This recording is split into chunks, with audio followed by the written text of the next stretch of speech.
tidak dapat meneruskan pembelajaran seperti biasa. Nabil Halimi, pengasas bersama Arus Anak Muda. Dengarkan program Jendela Fikir setiap Isnin hingga Jumaat 8.30 pagi hanya di Bernama Radio, stesen berita bisnes pilihan anda. Menunggai isu semasa. Ketika ini kita memang mengalami sangat kerap gangguan bekalan air. Bila Januari teruk, Februari lebih teruk, March tak payah cakap lah. April, May, June, very bad. Menampilkan pakar serta personality.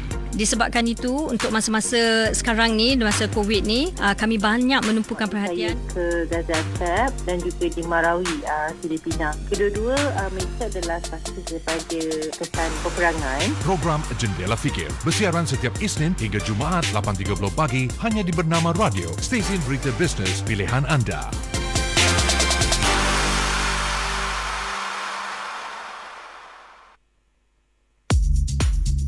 Spectrum Pagi Bernama Radio.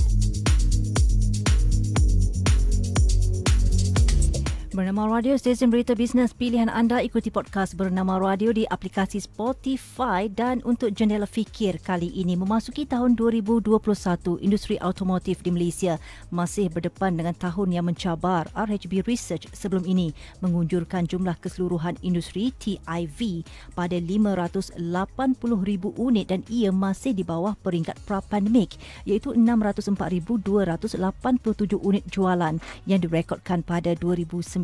Namun, ia meningkat sekitar 500,000 unit pada 2020. Bagi mendapatkan reaksi mengenai cabaran industri automotif pada tahun ini, kita bersama-sama Encik Hans Cheong yang merupakan Ketua Kandungan WAPCA. Ketika ini, kita langsung kata membual menerusi Zoom. Hello, hi. Hello. Hello. Hello.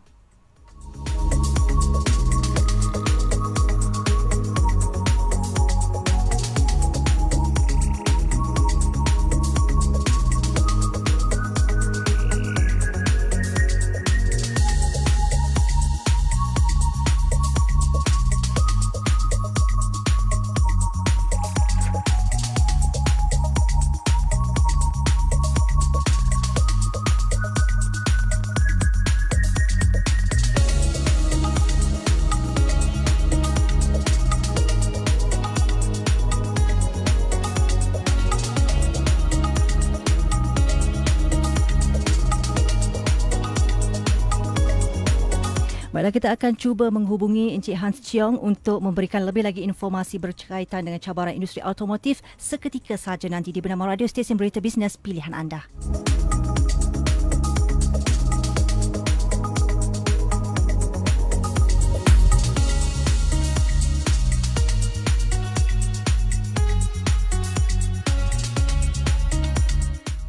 Bernama Radio, stesen berita bisnes pilihan anda.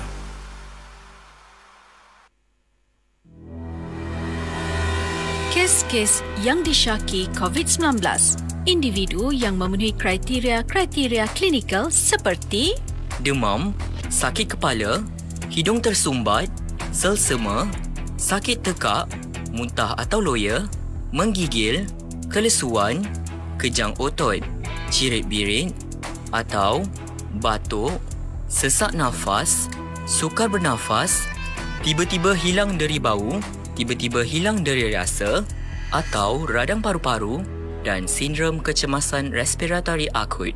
Dan individu yang memenuhi kriteria epidemiologi seperti pernah hadir satu atau kawasan yang dikaitkan dengan kluster COVID-19 atau zon merah atau pernah menggembara atau tinggal di luar negara dalam masa 14 hari sebelum bergejala atau mempunyai kontak yang positif COVID-19 dalam masa 14 hari sebelum muncul gejala.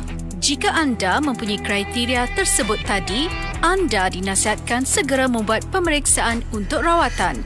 Dalam kebanyakan kes kematian, lewat mendapatkan rawatan adalah antara punca utama kematian di Malaysia. Sumber daripada Kementerian Kesihatan Malaysia.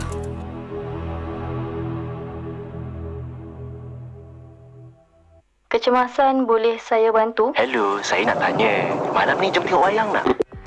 Penyalahgunaan talian 999 adalah kesalahan di bawah Akta Komunikasi dan Multimedia 1998 dan boleh didenda RM50,000 atau dipenjara setahun atau kedua-duanya sekali. 999. Tanggungjawab kita bersama. Spectrum Pagi Bernama Radio. Baiklah, kita cuba menghubungi sekali lagi Encik Hans Cheong, Ketua Kandungan WAPKA ketika ini untuk bincangkan mengenai cabaran industri automotif pada tahun ini. Hello. Selamat pagi. Ya, selamat pagi. Akhirnya baru dapat dengar suara dengan jelas Encik Hans Cheong. Okey. Ya. Baiklah, sebelum kita cerita, tak ada masalah, tak apa. Yang penting sekarang ini kita dapat dengar dengan jelas apa yang kita nak ceritakan tentang cabaran industri automotif untuk tahun ini, kan? Kalau kita imbas kembali pada tahun lepas 2020, bagaimana Encik Hans Cheong melihat pasaran automotif ketika pelaksanaan Perintah Kawalan Pergerakan PKP setelah diumumkan untuk tahun 2020?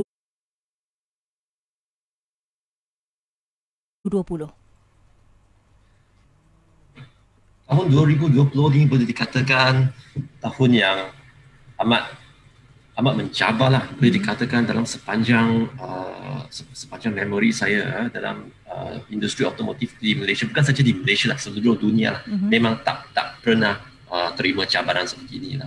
Jadi kesannya agak buruk juga sebab daripada data yang terbaru, data MAA terbaru, Persatuan Automotif Malaysia terbaru, jualan kereta sebenarnya menjunam banyak. Dia tahun lalu, tahun 2020,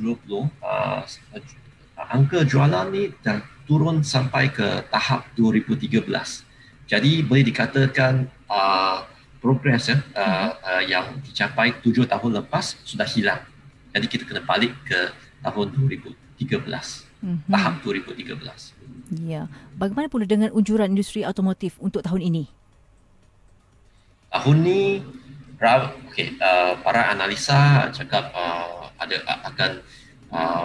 keadaan akan lebih baik dan jualan akan meningkat daripada 524,000 sekarang tahun 2020 ke 570,000, ada peningkatan lah.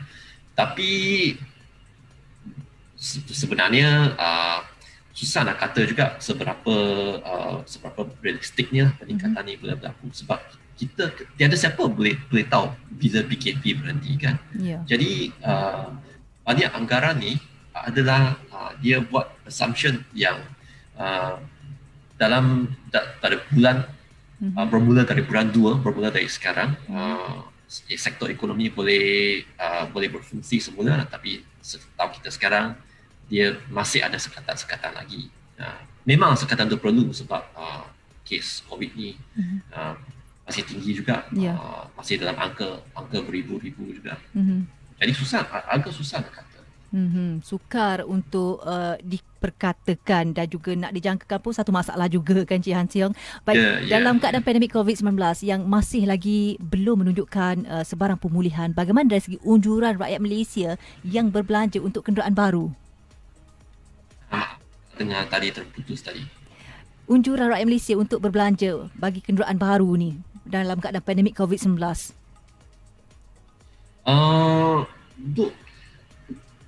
Ada juga, ramai juga ada juga yang akan terus beli kereta baru. Tambahan pula dalam 2-3 bulan nanti dijangkakan ada model baru daripada Pro 2 dan daripada Proton. Jadi setiap kali ada model popular yang dilancarkan, memang pasaran akan nampak lebih banyak aktiviti dan jumlah jualan akan meningkat. Jadi tapi seberapa cepatnya pemulihan pasaran itu yang suka dijangkakan. Aktiviti jualan masih akan berjalan juga. Cuma potensinya agak ketat, agak limited lah. Disebabkan oleh apa tu? Disebabkan oleh sekatan PKP. Agak susah juga pembeli untuk pergi ke pusat jualan kereta untuk pergi pandu uji kereta. Dan kita kena ingat di banyak negeri, banyak daerah, JPJ tak berfungsi sepenuhnya lagi. Jadi kalau kaunter JPJ tak buka, macam mana nak register kereta baru kan? Walaupun kerajaan persekutuan membenarkan servis JPJ ni berfungsi seperti biasa, tapi ada setengah daerah yang kita kena ingat bahawa Majlis Perbandaran tu dia mempunyai dia Majlis Perbandaran tu yang boleh, yang dia akan buat keputusan lah sama ada boleh buka ke tidak. Okey, macam Encik Hans Cheong sendiri, dah berapa lama terlibat dalam sektor automotif ni? 15 tahun. 15 tahun, okey. Mungkin WAPCA mempunyai data aktiviti pengguna bagi tahun 2020 yang boleh dikongsikan dengan pendengar bernama radio. Oh, okey. WAPS memang boleh juga. Data yang paling ketara lah ialah peningkatan dalam minat dalam kereta jenis SUV lah. Jadi kalau kita tengok dalam pasaran, SUV cuma merangkumi sebanyak 20% daripada jumlah kereta yang dijual. Tapi kalau kita tengok data laman web kita, lebih daripada 40% carian dalam laman web WAPCA ni ialah merangkumi kenderaan jenis SUV.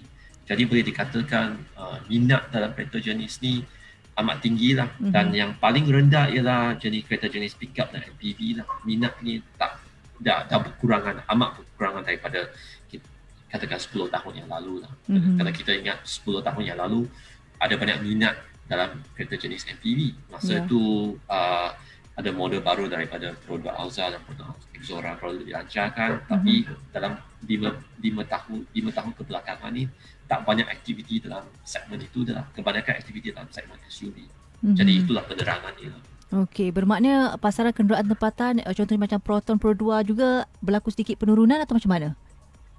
Peningkat. Tahun 2020 ni boleh dikatakan tahun yang amat mencabar, tapi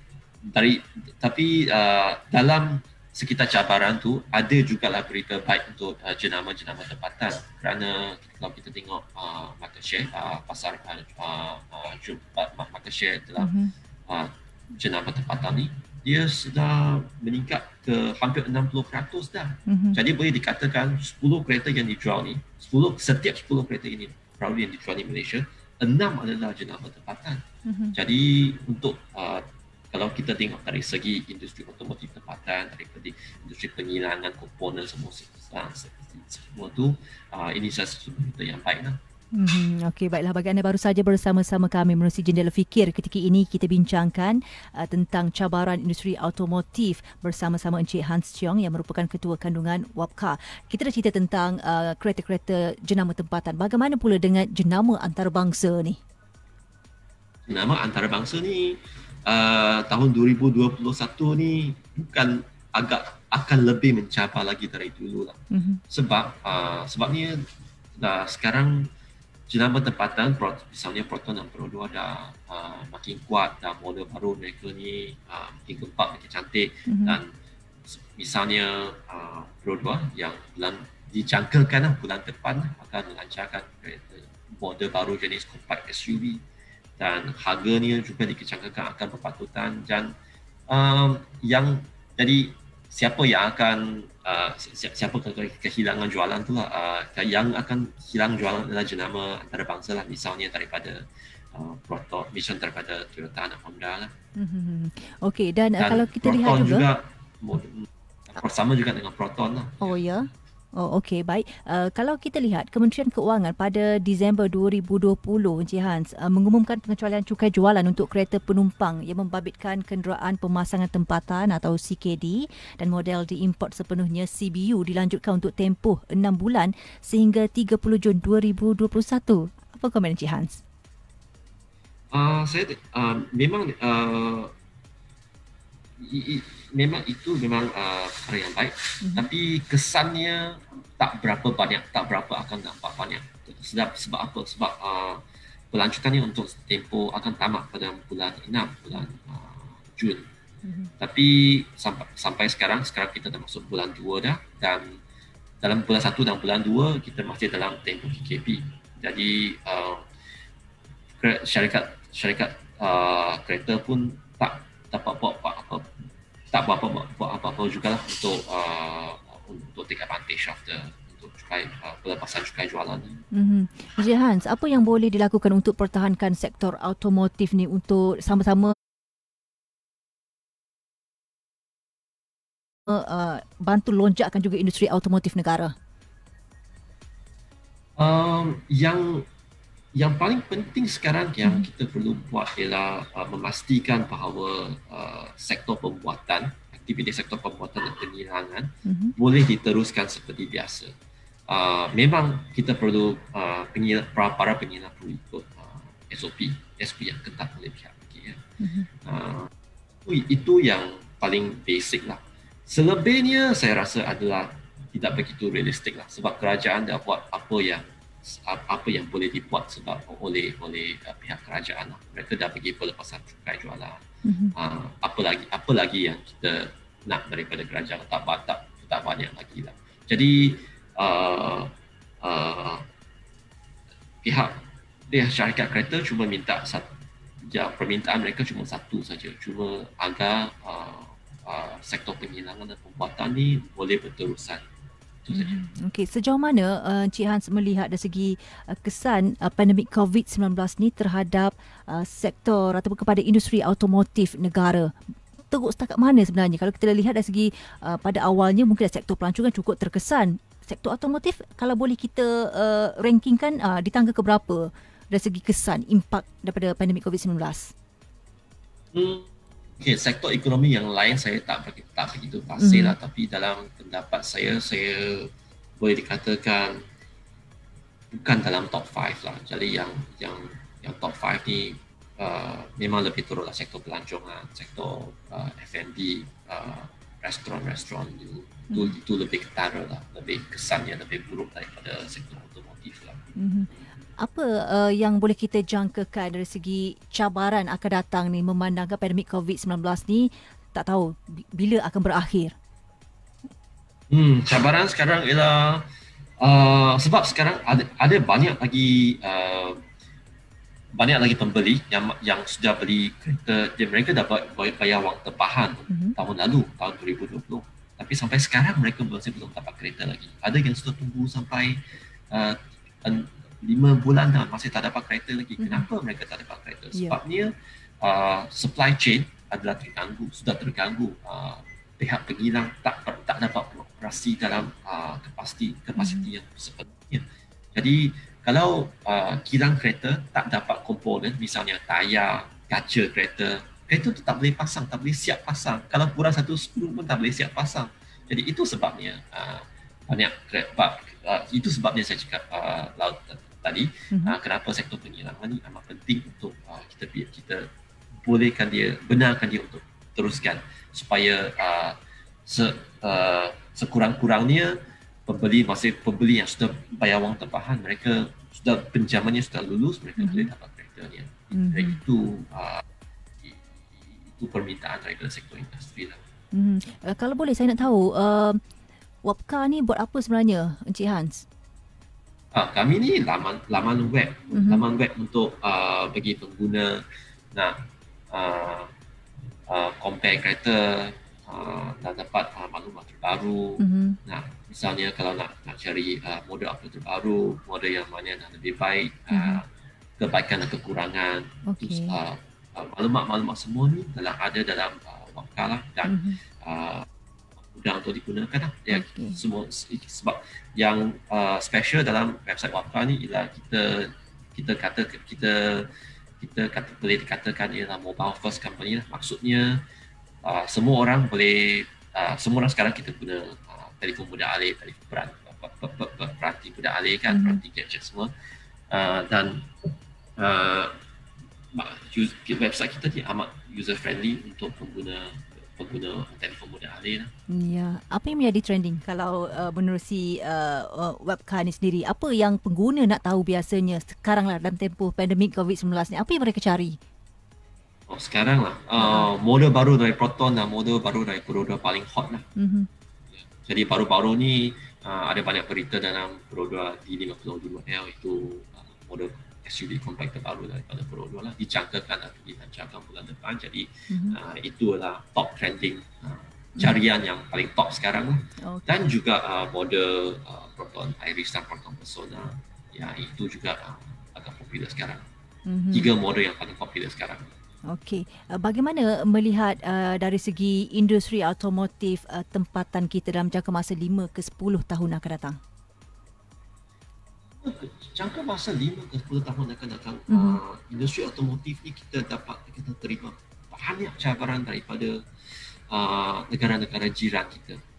Sebab kita kena ingat bahawa negara dalam Persatuan ASEAN ni, Persatuan Negara-Negara ASEAN Tenggara ni, dia bukan macam European Union, dia bukan macam EU. Walaupun Malaysia ialah ahli ASEAN, tapi negara ASEAN, negara-negara jiran kita semua kita ni mereka tengah compete untuk mendapatkan investment daripada pihak yang sama.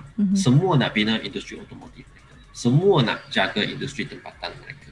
Thailand kena jaga industri otomotif tempatan. Sama macam Indonesia. Sekarang kita akan Vietnam juga. Jadi mana duit pelaburan ni semua datang? Duit pelaburan datang dari pihak yang sama. Pihak kereta, syarikat kereta antarabangsa. Kenapa mereka nak pilih melabur di Malaysia? Kenapa nak pilih sedangkan mereka ada pilihan di Vietnam, di Thailand dan Indonesia? Jadi Malaysia kita tanya apa yang kita boleh buat untuk memastikan bahawa negara kita, industri otomotif kami terus berkembang. Itu soalan untuk topik yang lain. Okey, apapun terima kasih Encik Hans kerana bersama-sama kami di Bernama Radio. Okey, baik, terima kasih. Okey, tidak sedikit penjelasan dan juga beberapa perkara informasi yang diberikan oleh Encik Hans Cheong yang merupakan Ketua Kandungan WAPCA. Kita bincangkan